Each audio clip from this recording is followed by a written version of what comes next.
Labadiena, esu gydytoja akušerė ginekologė Diana Žilovič, onkoginekologė, medicinos mokslų daktarė.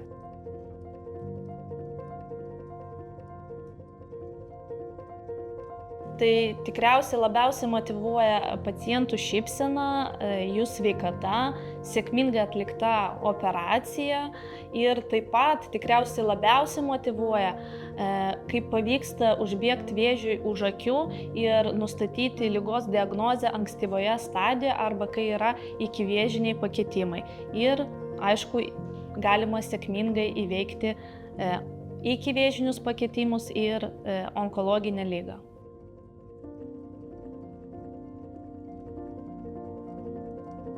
Tai pirmiausiai po darbo karštas dušas. Čia tikriausiai būdinga visoms moterims, kad mėgsta karštą dušą. Taip pat labai svarbu yra fizinis aktyvumas, tai sportas, šokiai. Vasaros metu tai dviračiai, wake surfas, banglentės. Tai ir aišku, gera knyga bei kokybiškas laikas su šeima bei draugais.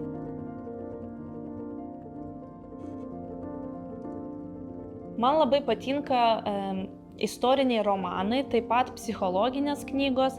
Tai neturiu tokios vienos mėgstamiausios, bet galiu pasakyti iš nesenai skaitytų.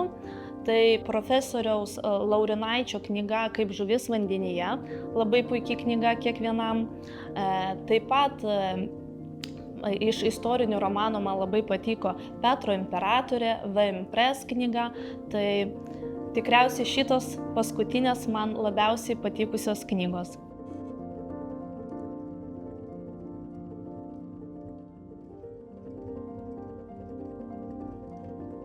Manau, sėkmingas rezultatas tai yra 99% darbo ir tik 1% sėkmės.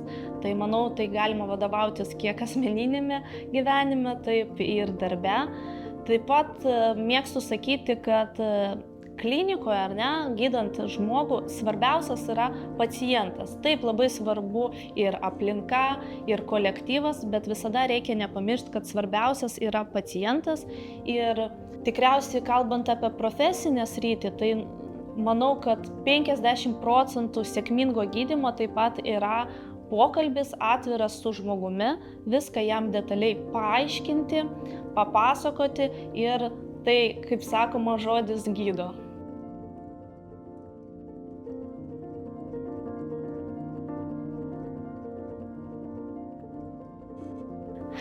Geras klausimas. Tai manau, galėčiau gerai organizuoti renginius, nes dirbant operacinėje tikrai reikalingas geras darbo organizavimas. Tai tikriausiai čia būtų viena iš sričių, kur, manau, galėčiau dirbti.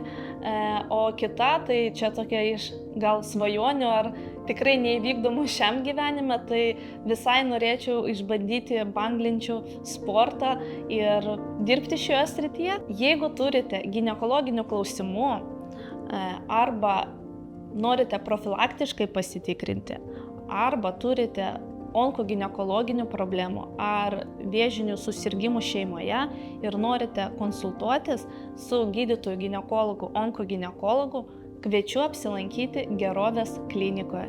Iki pasimatymo.